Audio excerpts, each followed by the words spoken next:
Pada kesempatan siang hari ini, terima kasih untuk kesempatan yang diberikan kepada saya untuk menyampaikan kebenaran firman Tuhan pada kita pada siang hari ini. Ibu-ibu ALF yang dikasih Tuhan, kita akan merenungkan satu bagian firman Tuhan, dan tema yang diberikan kepada saya adalah menjadi ibu yang bijaksana di tengah tantangan zaman. Mari kita melihat dari satu bagian tulisan Rasul Paulus kepada jemaat yang ada di Efesus. Efesus pasal yang kelima, ayat yang ke-15 sampai ayat yang ke-21. Saya akan bacakan firman Tuhan ini untuk kita. Saudara-saudara, ibu-ibu ALF yang ada dalam ruangan Zoom ini bisa mendengarkan atau memperhatikan dalam Alkitab. Demikianlah firman Tuhan. Karena itu, perhatikanlah dengan saksama bagaimana kamu hidup. Janganlah seperti orang bebal, tetapi seperti orang arif. Dan pergunakanlah waktu yang ada, karena hari-hari ini adalah jahat. Sebab itu janganlah kamu bodoh, tetapi usahakanlah supaya kamu mengerti kehendak Tuhan. Dan janganlah kamu mabuk oleh anggur, karena anggur menimbulkan hawa nafsu, tetapi hendaklah kamu penuh dengan roh. Dan berkata-katalah seorang kepada yang lain dalam mazmur, kidung puji-pujian, dan nyanyian rohani. Bernyanyi dan bersoraklah bagi Tuhan dengan segenap hati. Ucaplah syukur senantiasa atas segala sesuatu dalam nama Tuhan kita Yesus Kristus kepada Allah dan Bapa kita. Dan rendahkanlah dirimu seorang kepada yang lain di dalam takut akan Kristus. Ibu-ibu Antiochia Ladies Fellowship yang dikasihi Tuhan dan kita semua yang diberkati Tuhan, pada kesempatan siang hari ini, ketika kita hidup di dalam zaman yang semakin maju, zaman yang semakin canggih, maka semakin majunya atau semakin canggihnya teknologi, zaman yang semakin maju, maka tantangan yang kita hadapi pun menjadi semakin banyak. Ya. Saat ini manusia diperhadapkan dengan tantangan yang kompleks, yang bukan hanya satu, dua, tetapi sangat banyak sekali. Oleh sebab itu, maka dengan teknologi yang terus berkembang, kemudian perubahan global yang tidak terhindarkan, ini semua menyentuh seluruh aspek kehidupan manusia, termasuk kehidupan kita orang percaya, dan bahkan dalam konteks ibu-ibu, termasuk kehidupan ibu-ibu pun disentuh oleh yang namanya teknologi, oleh yang namanya kemajuan zaman.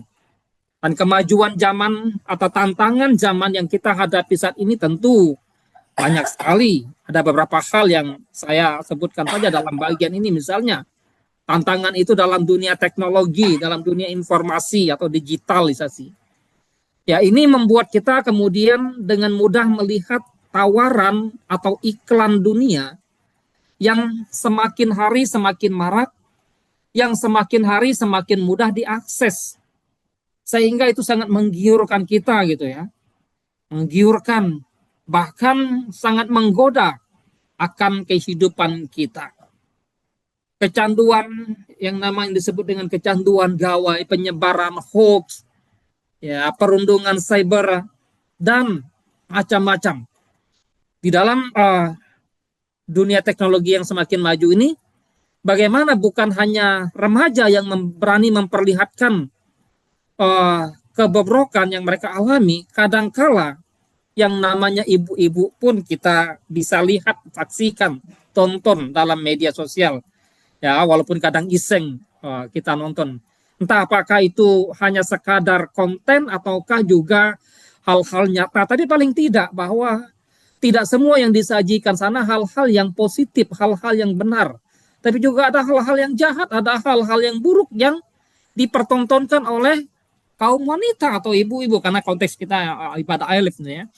Kemudian kesehatan mental atau tekanan sosial juga menjadi satu tantangan yang kita hadapi di dalam zaman sekarang.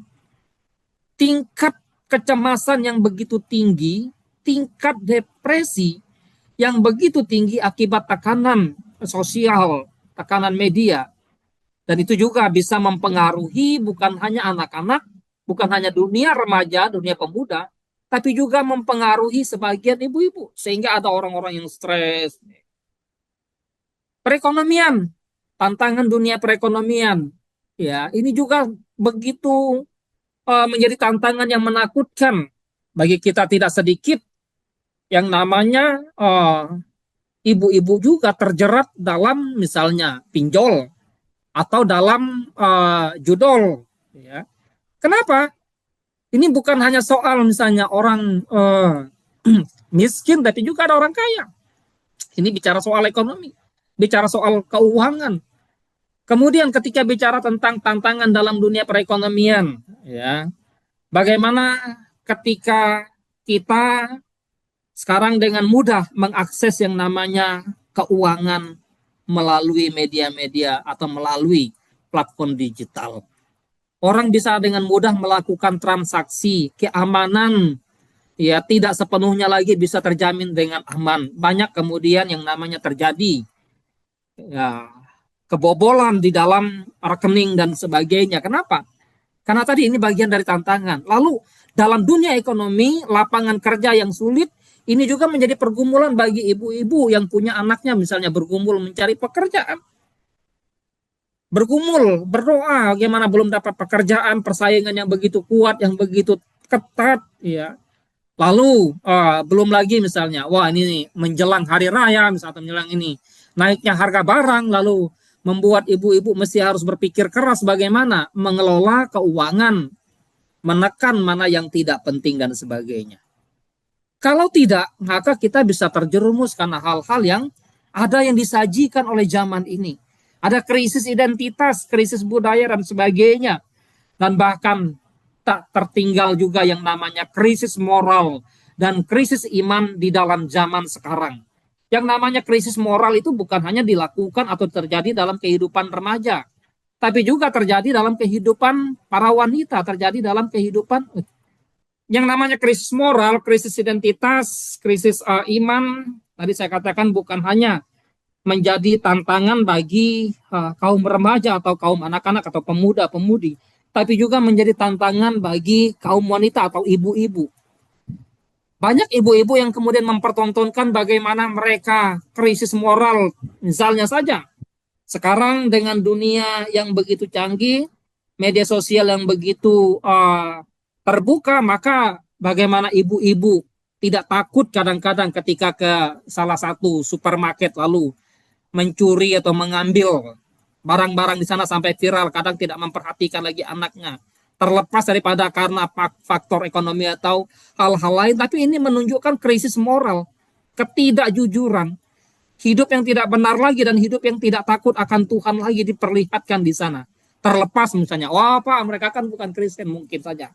Tapi juga tidak menutup kemungkinan juga bagi orang-orang Kristen mengalami hal yang demikian.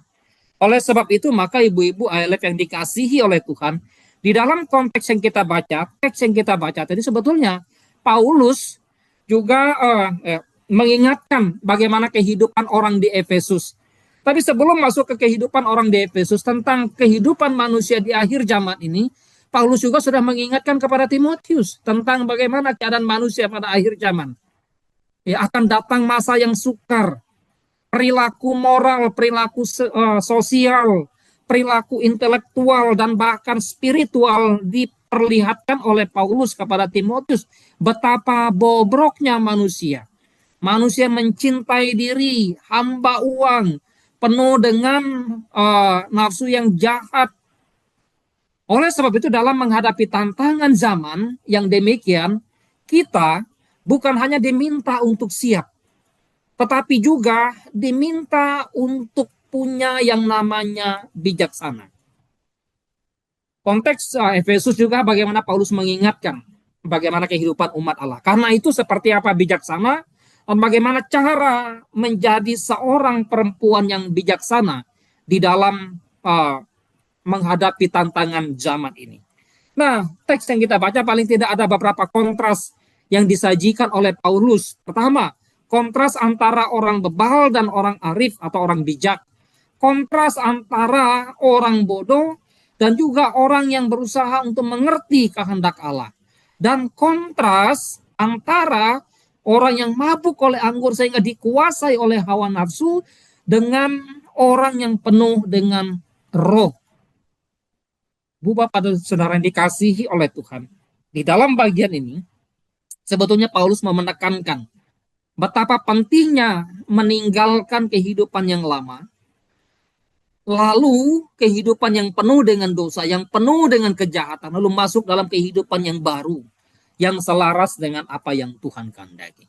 Ketika kita masuk ke dalam yang namanya bijaksana.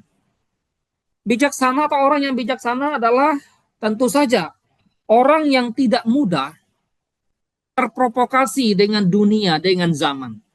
Orang yang bisa menjaga diri mereka dari ancaman atau dari bahaya atau dari tawaran dunia yang membawa mereka untuk hanyut di dalam arus dunia. Tidak sedikit orang betapa mudahnya terprovokasi. Apalagi kalau disulut dengan dunia sosial yang begitu digerakkan, maka wah ini betul nggak kan? Maka itu dalam zaman sekarang kita mesti check and cross check, mesti validasi sesuatu yang kemudian kita mau sajikan benar nggak, supaya kita tidak terprovokasi oleh zaman ini. Orang yang bijaksana adalah orang yang memiliki cara hidup yang baik, cara hidup yang benar. Yakobus menekankan dalam pasal 3 ayat 13. Termasuk dalam konteks Efesus ini pun sebetulnya penekanan Paulus adalah ketika bicara tentang ibu yang bijaksana atau orang yang bijaksana adalah orang yang memiliki cara hidup yang benar kalau kita membaca konteks dari perikop tersebut. Karena Paulus mengingatkan ada orang-orang yang jahat yang berusaha untuk mempengaruhi mereka, yang berusaha untuk membawa mereka dalam situasi dunia pada zaman itu. Maka kepada orang yang sudah percaya atau jemaat Tuhan yang ada di Efesus, Paulus katakan jangan mudah terprovokasi dan miliki cara hidup juga yang baik, cara hidup yang benar. Tidak cukup cara hidup yang baik, tapi cara hidup yang benar penting. Banyak cara hidup yang baik, tapi belum tentu cara hidupnya benar. Orang yang bijaksana maka taat akan kebenaran, taat pada kebenaran, bukan melawan terhadap kebenaran, bukan menolak terhadap kebenaran. Mereka akan menaklukkan diri pada kebenaran Allah, karena mereka tahu bahwa mereka adalah umat Allah, mereka adalah umat Tuhan. Dan tentu orang yang bijak akan selalu siap sedia dalam menghadapi situasi baik atau tidak baik zaman ini. Karena itu Paulus juga berkata, ketika dia sebagai pemberita Injil, siap sedialah dalam segala keadaan, dalam segala waktu, beritakanlah firman, baik atau tidak baik waktunya. Selalu sedia. Ini dalam Matius pasal 25 ayat 14, pasal 25 ayat 4 bicara tentang kisah 5 gadis yang bodoh dan 5 gadis yang bijak. 5 gadis yang bijak bagaimana mereka membuat atau mempersiapkan segala sesuatu yang diperlukan di dalam menantikan seorang mempelai. Mereka siap sedia dengan minyak pada lampu mereka. Sehingga ketika datang pintu terbuka mempelai tiba, lalu mereka bisa masuk. Ini perumpamaan tentang hal kerajaan surga dalam konteks ini.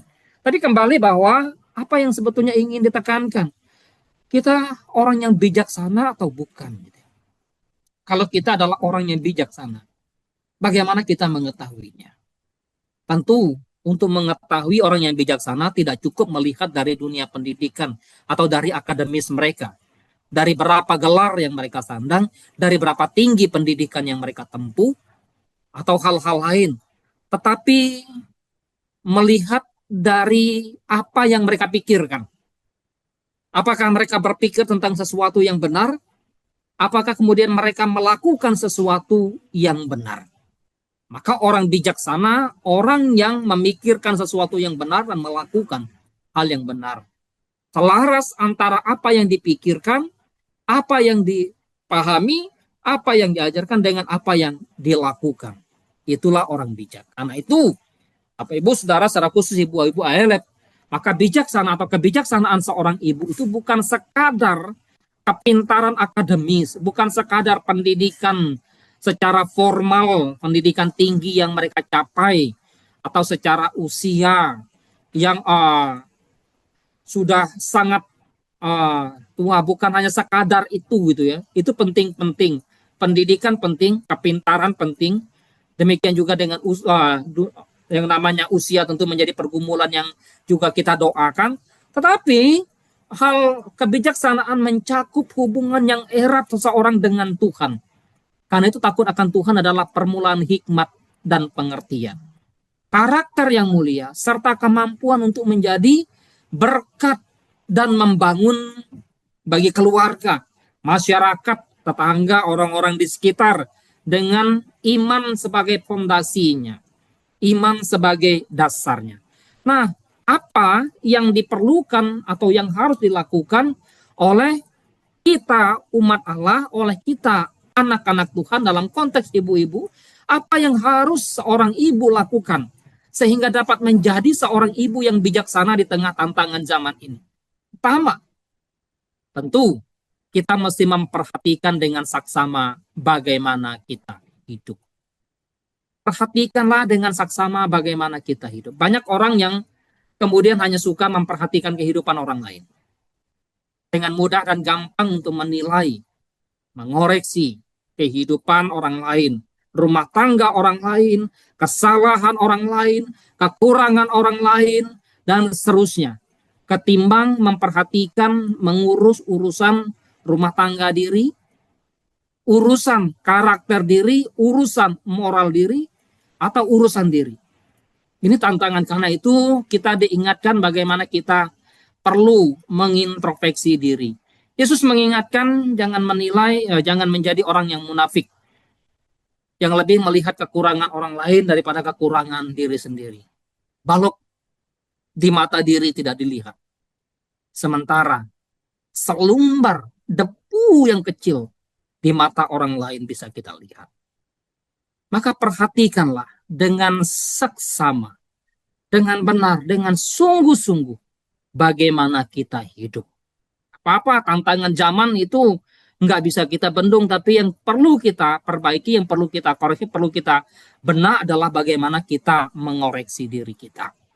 Hal yang kedua adalah belajar dari kegagalan, belajar dari kesalahan atau kebodohan. Jangan seperti orang bebal, orang yang tidak mau diajar. Janganlah kamu bodoh. Kegagalan itu bisa kegagalan kita, juga bisa kegagalan orang lain. Kesalahan itu bisa kesalahan kita, juga bisa kesalahan orang lain. Kebodohan bisa kebodohan orang lain, juga kita bisa belajar dari kebodohan kita.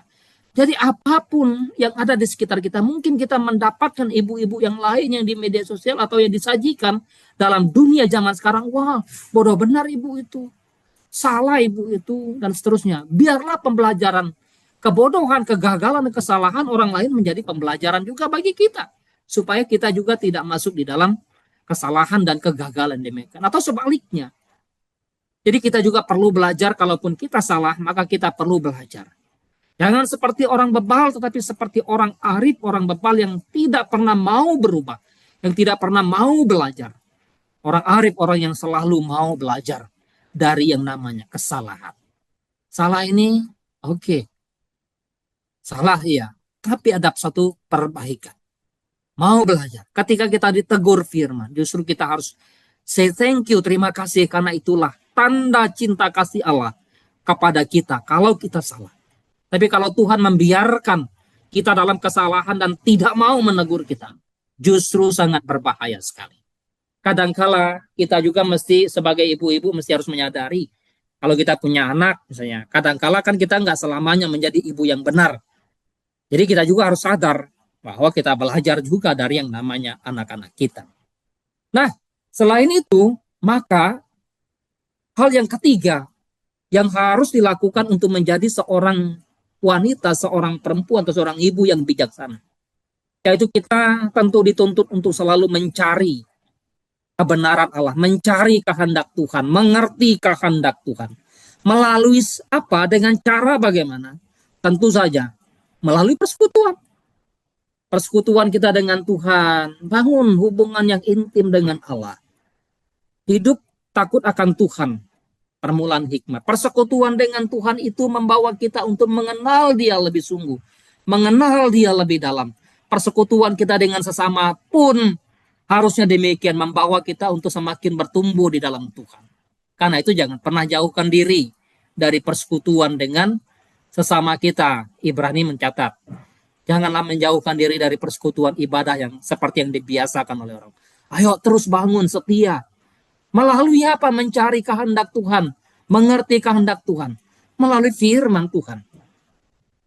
Melalui firman Tuhan, karena itu ketika Paulus mengingatkan Timotius tentang manusia yang betapa rusak, betapa bobroknya di kehidupan zaman akhir, Paulus pun mengingatkan kepada Timotius tentang betapa pentingnya firman yang pernah diajarkan oleh neneknya Lois dan ibunya Eunike kepada Timotius. Karena itu pasal 3 ayat 14 Paulus berkata begini kepada Timotius, tetapi hendaklah engkau tetap berpegang pada kebenaran yang telah engkau terima dan engkau yakini. Kemudian ayat 15, ingatlah juga bahwa dari kecil engkau sudah mengenal kitab suci yang memberikan hikmat kepadamu. Dan ayat 16, segala tulisan yang diilhamkan Allah dan seterusnya bermanfaat dan banyak sekali manfaatnya di sana. Matius 7 ayat 24-25 juga dinyatakan orang yang bijak adalah orang yang mendengar dan melakukan firman. Banyak orang yang kemudian hanya bisa mendengar. Bahkan mungkin tantangan bagi kami sebagai hamba Tuhan hanya bisa menyampaikan. Tapi ketika hidup dalam bijaksana itu bukan hanya soal mendengar, tapi bagaimana soal mengimplementasikan, melakukan kebenaran firman. Dalam Matius 7, 24-25, ini bicara tentang bagaimana orang yang membangun rumah di atas pasir dan di atas batu. Orang yang bijak mendengar dan melakukan firman seperti orang yang membangun rumah di atas batu, sehingga ketika datang angin badai, maka dia tetap kokoh. Demikianlah orang yang mendengar firman, melakukan firman, di tengah zaman ini sekalipun ada tantangan zaman yang berusaha untuk merusak, menghancurkan hidup mereka atau hidup kita sebagai umat Tuhan, hidup kita sebagai perempuan Kristen, maka kita tetap berdiri teguh. Alkitab adalah gudang hikmat Allah yang memberi kunci. Aku lebih berakal budi daripada semua pengajarku. Sebab apa? Peringatan-peringatanmu kurenungkan. Mendengar suara Tuhan penting, mendengar firman Tuhan penting. Karena itu salah satu cara untuk kita mengerti, memahami kehendak Allah adalah melalui firman-Nya. Mengetahui kehendak Tuhan, kita perlu belajar mendengar suara Tuhan. Kita dapat mendengar suara Tuhan melalui firman di ibadah minggu, di persekutuan rumah tangga, persekutuan ALF dan sebagainya. Ada persekutuan-persekutuan yang kita ikuti. Jangan hanya karena, wah saya ingin persekutuan, kenapa? Oh, di sana ada makanan, di sana ada pesta pora, tapi tanpa mengerti, memahami, dan punya kerinduan untuk, wah saya mau diisi dengan kebenaran firman Allah. Ibu Antiochia Ladies Fellowship, yang keempat adalah memiliki kerendahan hati yang murni sebagai yang terakhir. Untuk menjadi seorang ibu yang bijaksana di tengah tantangan zaman ini, yuk miliki kerendahan hati dan kemurnian hati. Rendahkanlah dirimu seorang akan yang lain dalam takut akan Kristus. Orang yang sombong, orang yang congkak, orang yang tinggi hatinya, Tuhan tidak suka. Tuhan suka orang yang rendah hati. Hati yang sombong adalah tembok yang menghalangi aliran bijaksana yang Tuhan berikan dalam hidup kita. Sebaliknya, ketika kita membuka diri kita, merendahkan hati kita di hadapan Tuhan dan di hadapan sesama dengan takut akan Kristus, maka hati itu seperti tanah yang subur untuk hikmat Tuhan bekerja, berkarya. Karena itu orang yang rendah hati adalah orang yang mau diajar, terbuka terhadap teguran dan tidak merasa paling tahu. Mereka melihat setiap koreksi dan didikan sebagai kesempatan untuk bertumbuh lebih bijak. Tuhan memberikan karunia hikmat kepada hati yang lembut dan siap untuk dibentuk. Demikianlah kebenaran firman Tuhan pada siang hari ini. Kiranya Tuhan menolong dan Tuhan memberkati kita semua. Amin.